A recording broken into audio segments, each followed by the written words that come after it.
Excuse me, Mr. DJ. Hey, check this out. We got a great show coming your way.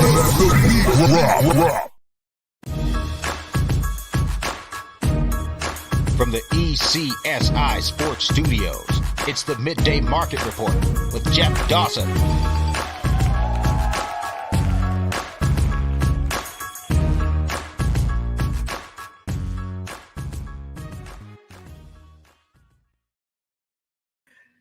Good afternoon, sports fans from all around the globe. I am your host, Jeff Dawson, East Coast Sports Investors, and this is your Midday Market Report for Tuesday, March 14th, 2023. Yes, we've survived so far the nor'easter. Lots of rains last night, lots of heavy winds. Supposed to change maybe as it loops back around, a couple inches of snow. I don't know. The only two things I prayed for was power and internet. So far this morning, Julian Edlow from DraftKings, success. Right now, Mr. Andrew McInnis backstage in our studios. At 4:30, the one and only Mr. Bill Krakenberg, Crackwinds, will be joining us for a few minutes, and then the closing bell with Riley McGinnis following that.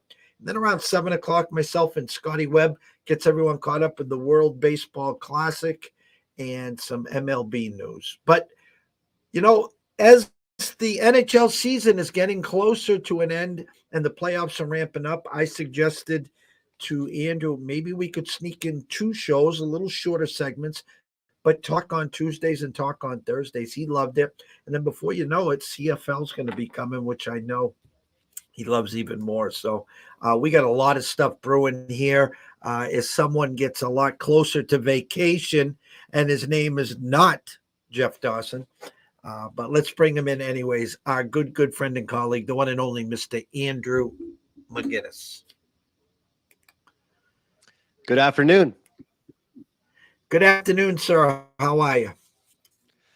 I'm excited. You know, I mean, I think that as sports fans and sports bettors, we're betting every day. We're talking about sports every day, trying to find edges. But it's nice when there's new things going on, right? And I could even see it on people's faces that have been doing this forever, that they're pumped the tournaments here. I'm pumped that the NHL playoffs are approaching.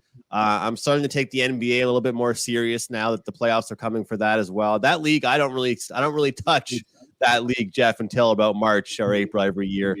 I'm tired of the load management stuff. I want to know who's in and who's out as far as that stuff is concerned. But I'm excited. It should be a great week. You know, and then you got the play-in games tonight and tomorrow. You got the NIT, which, you know what, I don't want to block up our show, but shame on North Carolina. I understand you were the preseason favorites. Well, the fact that you were in the championship game the year before versus Kansas, and you brought back almost everyone. You had a bad season. And then to just say thanks, but no thanks, we got to concentrate on next year. It's just a slap in the face, because there are teams that use the NIT, even the CIB, as stepping stones to get ready for next year. And I know you're North Carolina and you're one of the blue bloods, but you know, that total disrespect on their part to say thanks, but no thanks.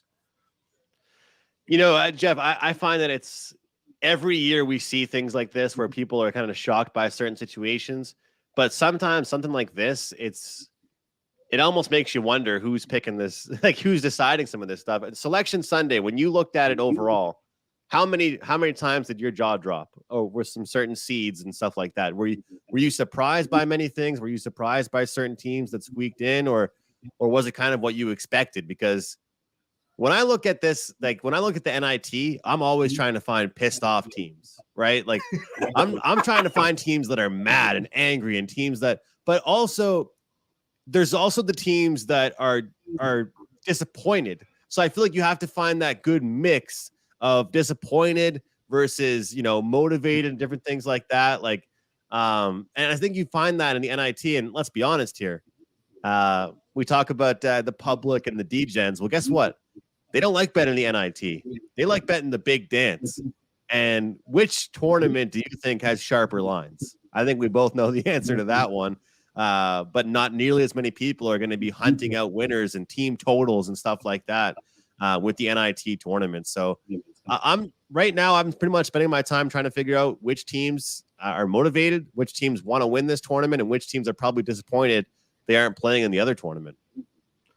You're spot on 100% there.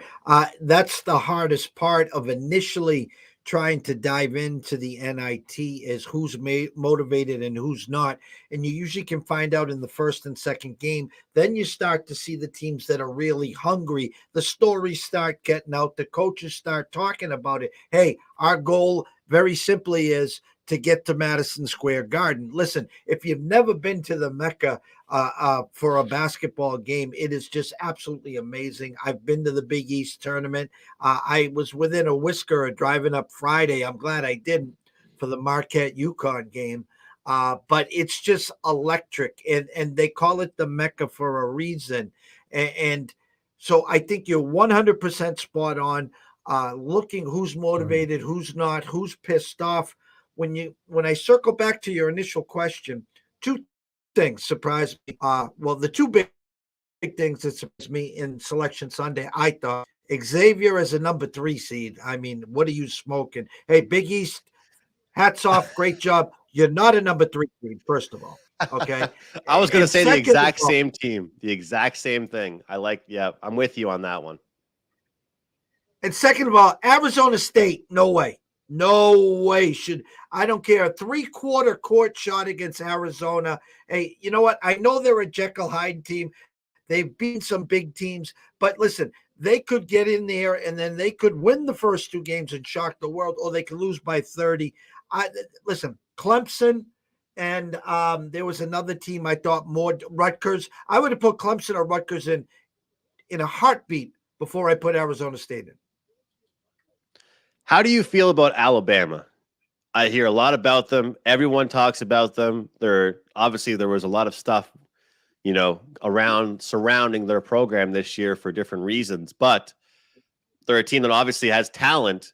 Are you buying the hype around that team going into this tournament? Because when I look at this team, I mean, I look more so at, everyone talks about pace, but I actually am a little bit different. I look at the half court sets, the 5-on-5 stuff like that.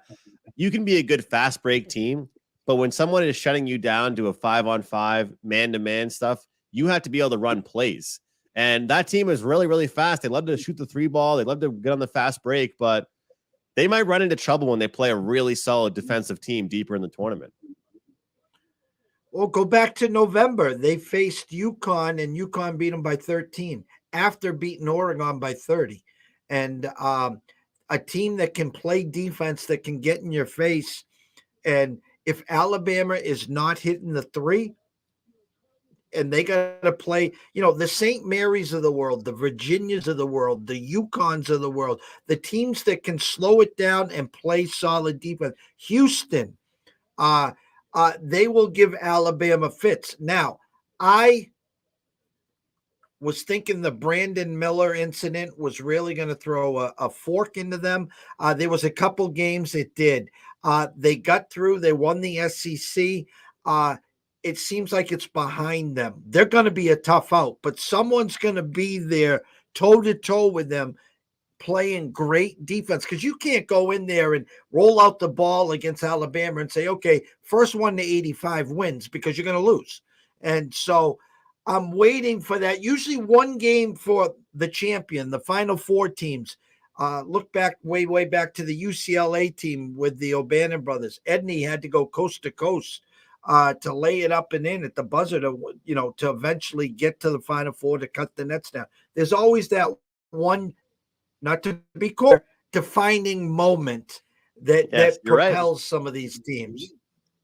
You're right, and I'm so excited about it, and I'm going to try and be careful with laying too much chalk, with laying it with the big teams. I think that a lot of times it's an expression that I heard people say all the time, and I even heard it. We had the Canadian March Madness over the weekend. Actually, it's not nearly as big as it is in America, but we have it unbelievable. I had the privilege of watching probably one of the best basketball games I've seen live in my whole life. It went to double overtime, Jeff.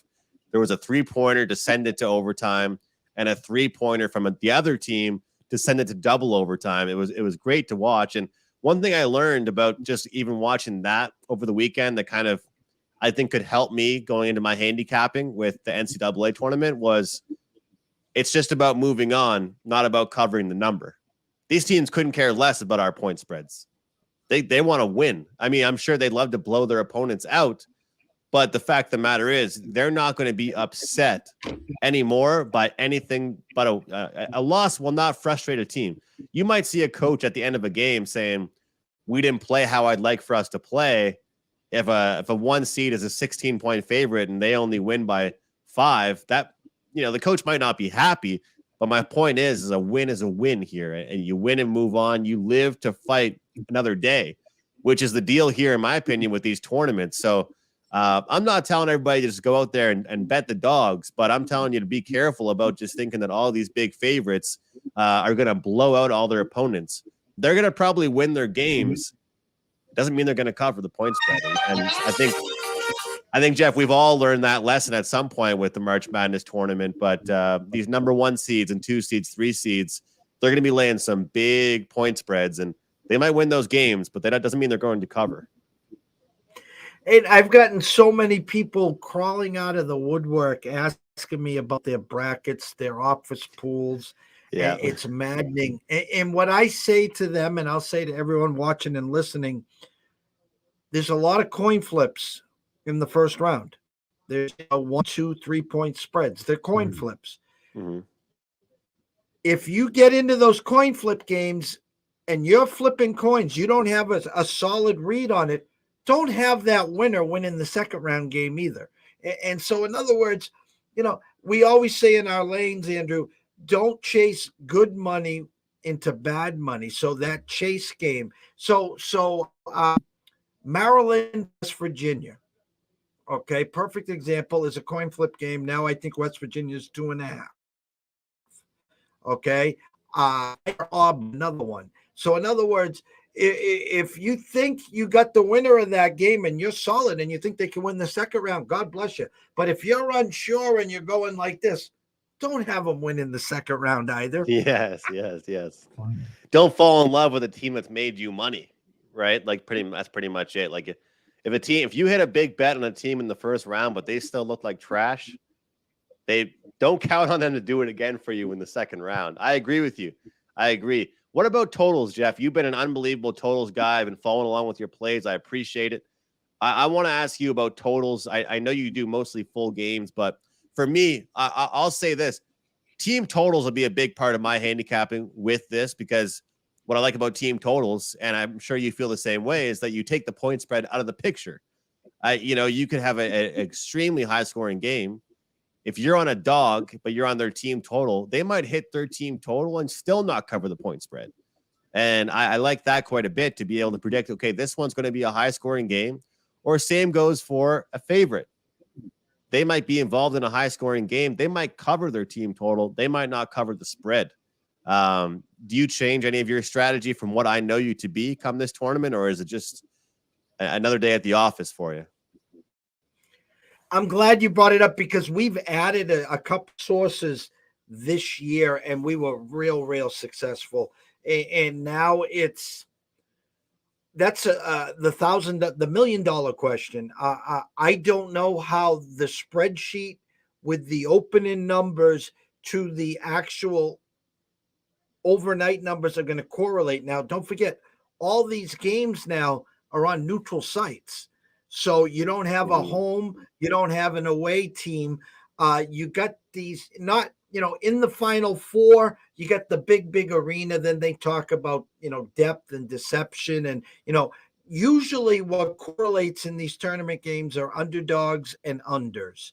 And we've been successful in finding the crack in the armor with the overs. So we're going to keep doing our due diligence, keep an eye on these numbers, and might tread lightly, because I've been asked a million times, well, why didn't you do the unders the same way? Well, we tried the unders and we got blown up early, and I put them on the shelf. I think we started 1-4 doing the unders the same way. And there were 10, 12 point openings like this. And then you're scratching your head as they blow by the over, by 15 points. And I'm like, all right, I'm done with that. So the team totals, I really like you there. I'm going to look at the overs and the unders, obviously. I can tell everyone here that keep an eye on social media because everyone dives into the 512s. I have heard nothing. The whole world's on Drake already with the upset there. And then the other one, the whole Oral Roberts is another name I'm hearing a lot of. Those 12-5s that were legendary for a decade, take a look at the 13-4s because I think there's more meat in the bones on the 13s than trying to pick the 12-5s. I agree. And depending on what kind of better you are, not showering the board it's difficult. But I know that you preach that, hence the name investing. And I feel like that's really important to look at. And I like what you said there about picking certain seeds to look towards in certain matchups. I did want to say, talking about the NIT, one pick I do have for tonight, the numbers move, Jeff. I don't know if you have a thought on this one. I do like Hofstra tonight versus Rutgers. I think that a few sharp people I know also like it, and I've talked with them, and pretty much Rutgers is a popular team. They're a team that people just are more familiar with, I think. But you look at a lot of their numbers, and they're very similar actually to some numbers that Hofstra had.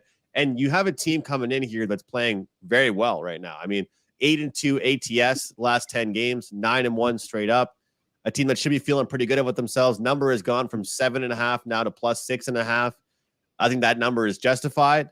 And I think that we've talked about Rutgers defense a lot. Everyone talks about them, but I think Hofstra plays with lots of pace. They're going to push that ball up. And if they can get Rutgers into foul trouble, I feel like that can be a really big factor in this game. But I like getting points early in the NIT tournament. I like Hofstra plus 6.5. And I think Rutgers is one of those teams where are they pissed off and motivated because we know how hard it is to go into the rack and win? Or are they going to use this to say, hey, you know what? We should be playing tonight. If not tonight, tomorrow night. We will show you guys how good we are, and we will take this to New York City and the Mecca, and we'll see you there in the Final Four of the NIT. I like where your eyes and head are. I just don't know where the Rutgers heart is. Mm-hmm. And that's that. You're right. I mean, it's tough to get a read on it with them because they might not even be. Is it like, you're right. Are they motivated or are they up mad? And how are they going to channel that? But just like I said, though, they don't have to cover the spread to move on. They just have to win the game. That's kind of how I'm looking at it here. This one should be a tight game, I think. I like where your eyes are. I had a actual opening number, overnight number, 7.5 with a 135. Right now at Circa, it's a 139 and a hook. So it's gone up 4 points, and 6.5 with the arrow pointed down. Next move is 6. Basic math, we'll give you the let's go 73, 74, 70, 73. We'll give you the 73.69. How's that sound? Okay. I'll take that. It's Tuesday. It's the first time you and I have done a show on a Tuesday in a long, long time. I think at first, to be honest with you. Bernie Frado, Fox Sports Radio, trying to get a piece of ECSI. Bernie, I'll get to you. Trust me, I'll get to you. NHL tonight, the kid in the candy store for someone like yourself. I'm sitting here high above courtside, or should I say ringside, of the Bruins, who lost to the Red Wings as a minus 300 or something. The locals are saying it's about time, we knew this was coming. Can you give me an outside perspective on your temperature, your thoughts on the Bruins? I mean, they haven't been in a slump all year. Now they're finally hitting the skids a little. Is this something to be worried about with like 15 games left? Well, I wouldn't say it's anything to be too worried about, but what I will say is that as much as I was congratulating the Boston Bruins on the fact that they were winning lots of close games, sometimes that can pile up, right? You don't always want to be in the third period up 3-2. You don't always want to be in a situation where we only have a 1-goal cushion or we have to come back after only being, down a goal or two. So I felt like that kind of caught up to them a tiny bit. They weren't blowing teams out by any means. But now here we have a situation tonight, obviously. They couldn't ask for a better team to bounce back against right now after losing to the Red Wings. Then, oh yeah, knock, knock, knock. Here comes the Chicago Blackhawks, a team that could be just a human punching bag for the Boston Bruins tonight. It just works out so well like that. And, you and I talk about these wagers with the first period plays, Jeff, and I feel like that might be the best way to go about it today is looking at that first period. We're seeing at DraftKings a minus 435. Yet I can give you the puck line in the first period at minus 110. This is a strong leadership group, a team that bounces back very, very well, and a team that, I don't have, I can check it out right now. I don't have the numbers in front of me, but from what I know, this Boston Bruins team is not on my list of teams that take bad teams lightly. They usually show up in games like this. Let's see here. They are 44-11 in their last 55 games versus a team with a losing record. 44-11. So I mean, this is a team that does not get. I understand. I'm not giving anybody any groundbreaking info about how I think they're going to beat the Blackhawks. But I think that first period minus a half goal at minus 110 is a pretty good number there. But overall, I think that they're going to cruise to the playoffs. They're going to work on defense, stay healthy. If I'm the Bruins right now, I'm trying to work on winning low-scoring games, maintaining that defense because that's what they're best at. That's what will help them through the playoffs. I think that I think the Rangers are going to beat the Devils, and it'll be Rangers-Bruins round 2. Well, my Bruins guy, Mr. Scott Kelly, if you're listening, there you go. There's your shout out. Tweeted last night, big key injury for the Hurricanes. Is that correct? I just saw that it was made official moments before I came on the show with you. Svechnikov will be out for the rest of the season and playoffs and might not even be ready for the start of next year. That's rough. You got to feel for them. And what's interesting about the Hurricanes is that, in my opinion, and I'm not saying this to disrespect anybody on that team, they don't really have that star. Like if I asked anybody who was the leading goal scorer on the Carolina Hurricanes, I don't think many people would say that it's Martin Necas. He is the leading goal scorer. It's not Sebastian Aho. It wasn't Svechnikov. That's what's so great about the Carolina Hurricanes. They have depth, but you take away a guy like that, a power forward, a guy that can score goals, a power play piece, huge loss for the Hurricanes, Jeff. And I feel like they'll feel that right away. Especially when the games don't really matter for them right now either, right? They're pretty much, I feel like I'm the guy that always makes fun of the NBA for load management, but here we go, a star player getting injured for the Hurricanes in a game that they didn't even need to have him out there in. So maybe that's a slap in the face to the guys like me that make fun of load management.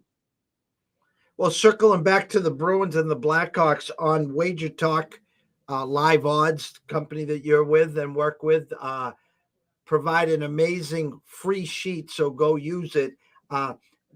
Blackhawks team total 1.5 tonight over minus 165. Yeah. So they're saying to you very nicely, they're going to score 2. It's going to cost you 65 cents on the dollar to find out. And on the Bruins side, you're only getting, how often are you only getting plus $1.25 for 5 goals? That's wild. That is crazy for me to look at. But I'll say this, and some people might not put into it as much as I do, but I really do think that this game is more appealing from a betting standpoint because the Bruins are off a loss. Would you agree with me on that?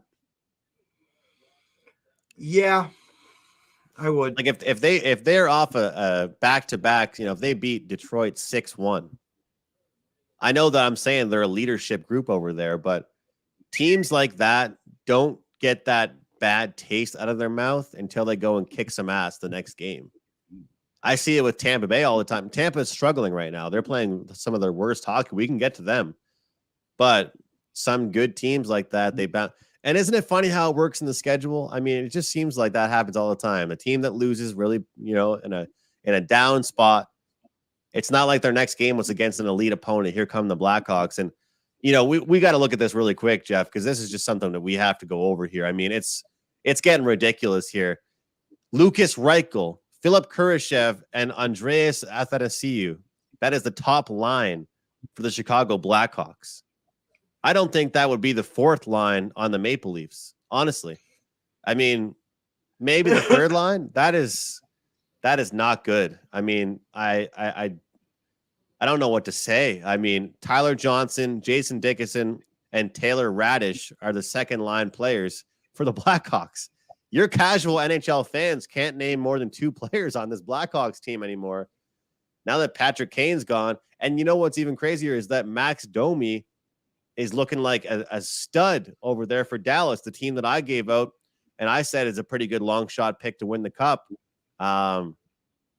What's frustrated me, Jeff, is that I talked about so many futures on different shows that I wish I gave out those teams the second I started talking about them, because, of course, the odds continue to change and things like that. But anyway, that Max Domi trade and then Patrick Kane is gone.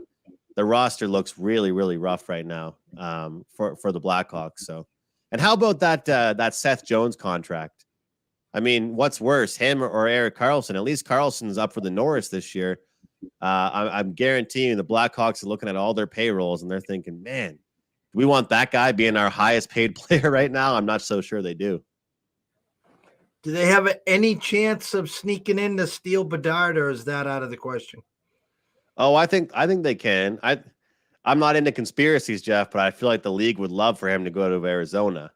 You know who my pick is going to be? I'm going to go on record now and say Columbus.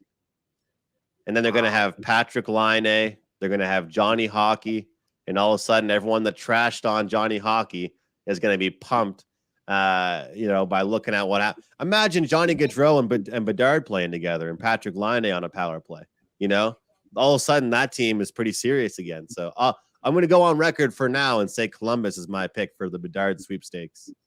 But, he is from Vancouver, Jeff, so that'd be pretty cool to see him play for the Canucks. I tell you, I could see Arizona. I can see that, it would be fun to watch. I'm pulling for Chicago. I want to see them relevant again. And I think it would be great for the NHL. But again, who knows? I mean, listen, they beat the Bruins' ass a couple times. They had that nice run. It was amazing. It was so fun to watch them play. And now the last handful of years, and now where they are, now just a shell of where they were and where they are today and where they're moving. I mean, if anyone could use a jump start, I think it is the Blackhawks. Well, I mean, reading out that roster, they need something. Anybody's going to help that team out. One thing I will say, though, is about a team like that is that they're going to be really, really careful, I think, not Bedard, but when they're going to get lots of draft picks this year, right? I guarantee you they're not going to have every one of those new players playing in the NHL. I think they've made it very clear that they're same with the Philadelphia Flyers. Did you see that Danny Briere just took over as the interim GM? He pretty much said, like, hey, guys, like, we're not going to tank, but they're not going to rebuild, but it's going to be something because at some point something has to change. And, I just look at Carter Hart, a goaltender like that, wasted talent in a city like that. And certain teams, I think, just have to move on from their big players because they're going to get the most in return from them. I feel like that's a problem with some teams in the NHL is they hold on to their big name players for too long. If your organization is going downhill, get rid of the 26-year-old superstar you have and draft a 19-year-old guy or 18-year-old player that can start your franchise over again. But, hey, it's a big year for the Bruins. We keep talking about it. You know what makes me laugh, and I know it makes you laugh too. The new thing that everyone's saying, Bruins cup or bust in the most competitive conference. You've been saying it to me for the past few weeks here. I don't know how anybody can say cup or bust for any team in a conference like that. I'm sticking to my guns here. And I listen, I'm not saying this to fire you up. I'm just saying every dog has its day. And the Carolina injury, the Bruins, the world will be ending if the Blackhawks found a way to stun the Bruins tonight, because they would have back-to-back losses against the Red Wings and now the Blackhawks. The season of doom is now over. We don't want the President's Cup. You take it. But I'm just going to say every dog has its day. And I just got this gut feeling the Leafs are coming out of the East. It's just what I got. I mean, everything's shaping up. I love the moves they made, Jeff. Noel Achari, he's their third line guy they added. He might be one of the most slept on moves at the trade deadline, because you know what? He's a guy that they needed. They didn't need any more goal scorers, I don't think. They don't need help scoring. They need help not getting pushed around. Picking up Jake McCabe, a guy that isn't a huge guy, but, look at Max Domi. He isn't a big guy either, but guess what? He jumps in like his old man used to.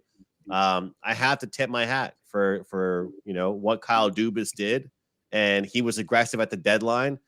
I'm curious why some of the stuff that he did this year, though, he didn't do last year. It kind of made me scratch my head a little bit. He had the ability to make the exact same moves, really. But I agree with you. But here's the thing. From a value standpoint, I'm holding New York right now, and I'm holding Tampa.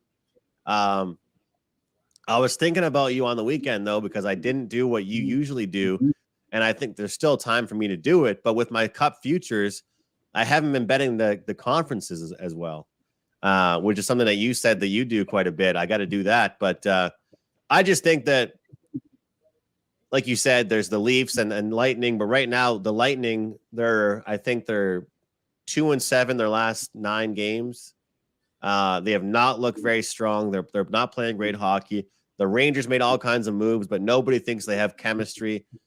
The Devils are the flashy team right now, right? You've got Mercer scoring all the time. You've got Meyer joining the team, Hughes. I think that they're going to be a good example of, wow, what a season they had, and then they get smacked in the playoffs. I feel like one of my stronger bets already, that what I'm projecting will probably be the Rangers in the first round. You've got a goaltender that's already been there, done that. A top 6 that is eager to get, like you said last time we spoke, top 6 that's been there, done that. They lost last year in the conference finals against Tampa.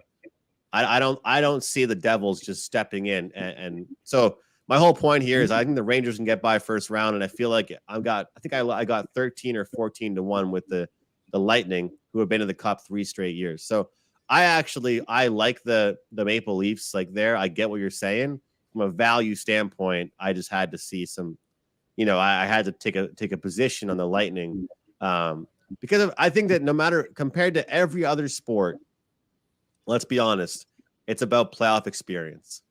People are writing me and tweeting me every day, Jeff. How's this Lightning team you love so much? I said, you must be a Leafs fan because it's still the regular season. It doesn't matter what they're doing right now. Let me know what they're doing in game 1 of the postseason. When the birds are chirping and the weather's nice outside, that's when I'll worry about the Lightning. Am I wrong there? Same thing for some of the teams in the West. I don't care about the LA Kings right now. They have a playoff spot. They're going to be in. They have a hot goaltender and a good team. Then I'll worry about them. Well, I think the funny part, and you're spot on. You're 1,000% spot on. And we've talked at length about, hey, if you're going to do a Leafs, make sure you do first round 7 games, win or lose, because it's going to go 7 games. We know that for a fact. But I'm going to ask you a question. I can get the have the Leafs at plus 550 to win the East, 900 to win the Cup. Other than the Avs, 7-game series, Stanley Cup, out West, who's favored over the Leafs? I don't think anybody would be. Do you think so? No. I don't, and I'm going to be holding a plus 900 ticket. Yeah. My 2 teams right now in the West are LA and Dallas. Those are my 2 teams. Value standpoint, but I really, really believe in Dallas. Right now in their last 11 games, I feel like they've scored less than 3 only once. Look at the number on them right now. We talked last week, didn't we? Grab them. They were second or third favorite. I gave out on Anthony's show last night. Dallas team total over 3.5 plus 135, and they got that early in the second period. They've been on fire offensively. 5 against Seattle, 4 the game before, 10 against Buffalo. And you know what's cool is that I noticed that, Jeff, a lot of times when teams put up big numbers in a crazy game, like when Dallas scored 10 goals, the next game you usually see a flat spot. Nope, they end up winning that one in a tight race. So I enjoyed that one quite a bit. Like I said, speaking of teams I really like, though, I feel like we're getting a really cheap price on the LA Kings tonight. The Islanders have been a team that's been really tough to play against. They won't go away. They won't back down. They do have a couple guys that are making noise every single night. I know the Bo Horvat trade was huge. And as you saw, I hopped on the bandwagon for a bit. But I think this is a sneaky, deep LA team that nobody takes serious. And they're minus 135 tonight at home at the Crypt. I like them tonight.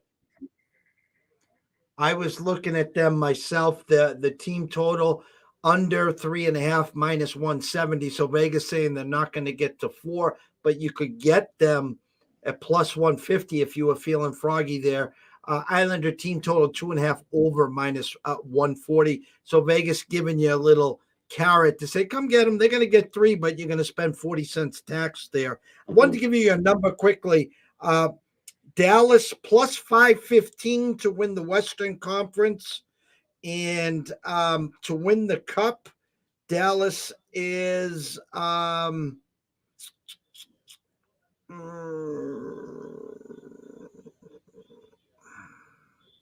plus 1450, both at circa.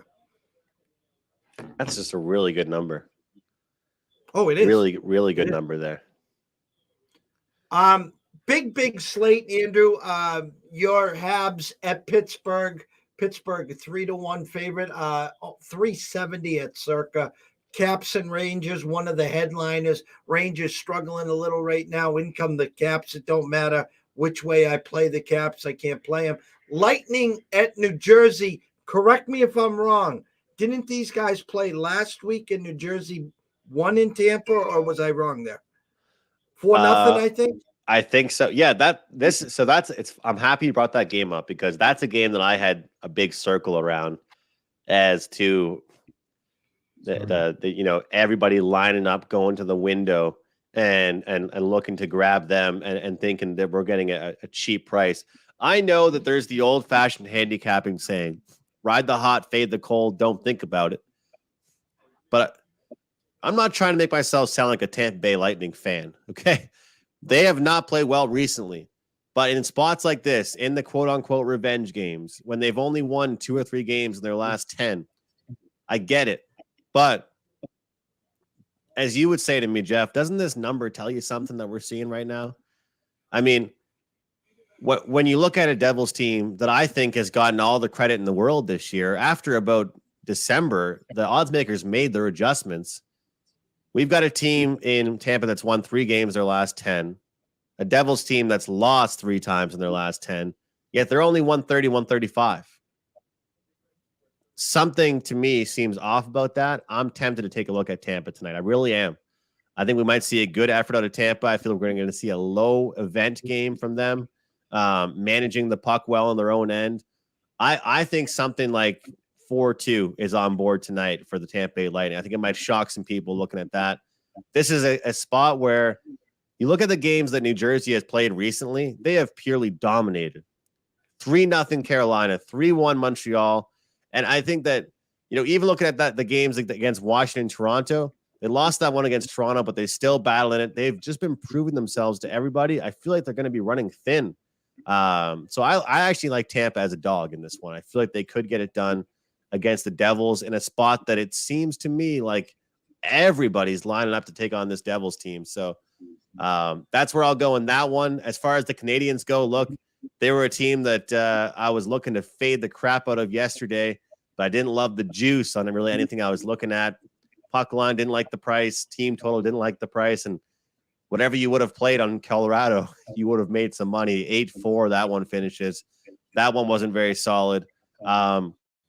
Winnipeg and Carolina, I feel like this is one that's worth mentioning. You can get Carolina minus 135 in regulation, but I know you're a team totals guy. Team total over 3.5 minus 120. One of my favorite plays here on the day. This is a game that screams under. You've got a massive trends towards the under for both teams. I think it's 4 last 5 for one team, 4 to last 6 for the other.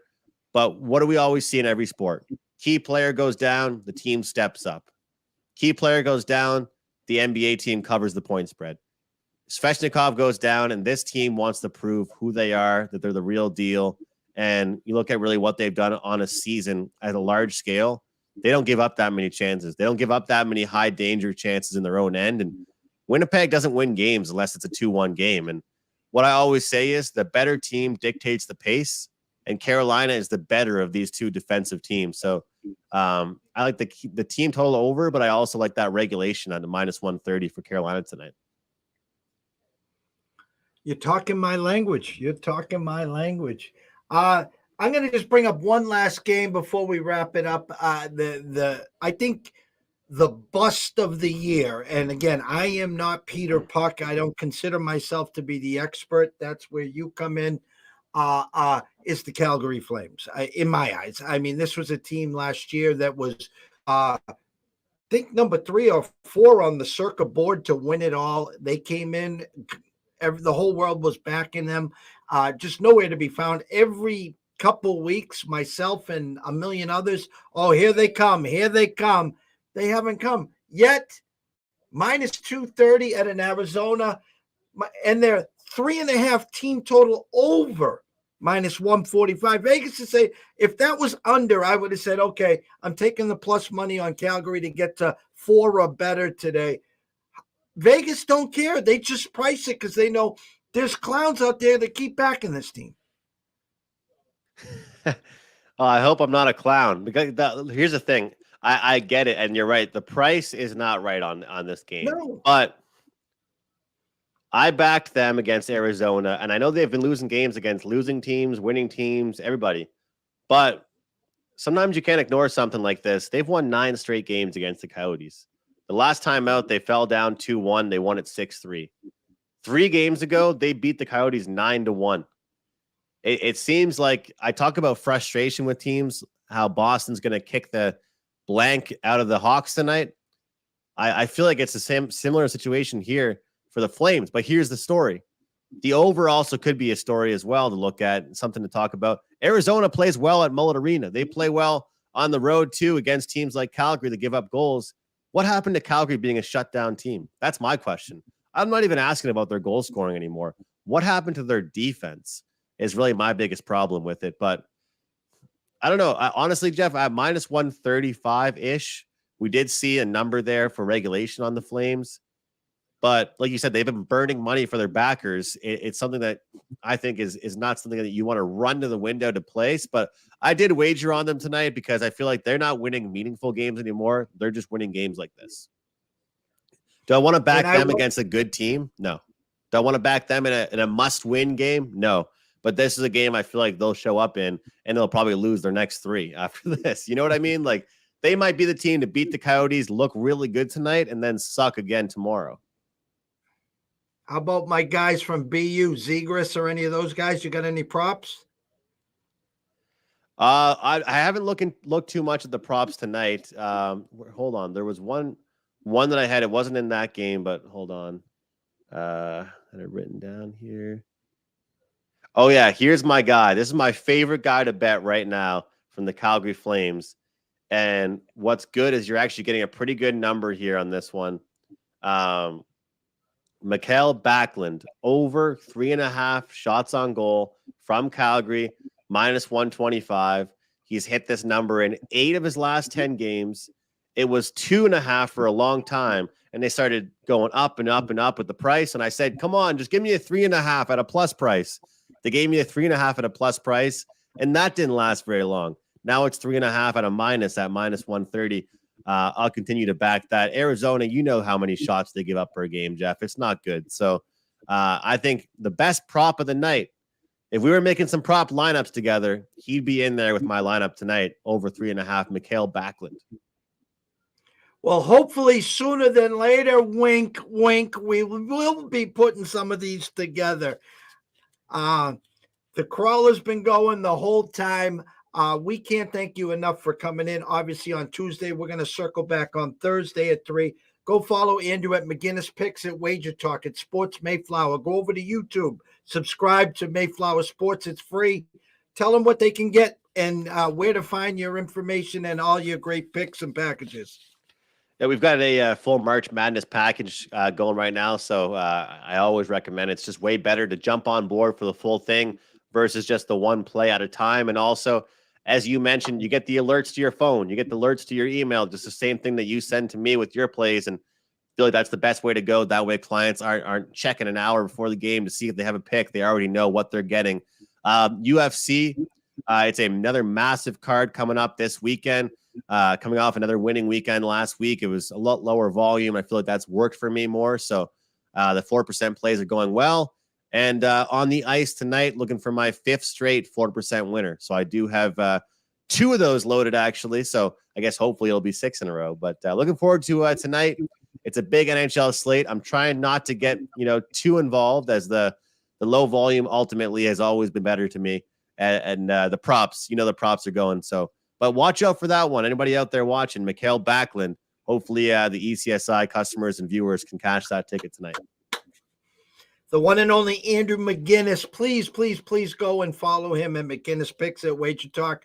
Come follow me at EC Sports Invest. In just 11 minutes, the one and only Bill Krakenberg will join us. And then Riley will jump on, and we're going to close out with the closing bell.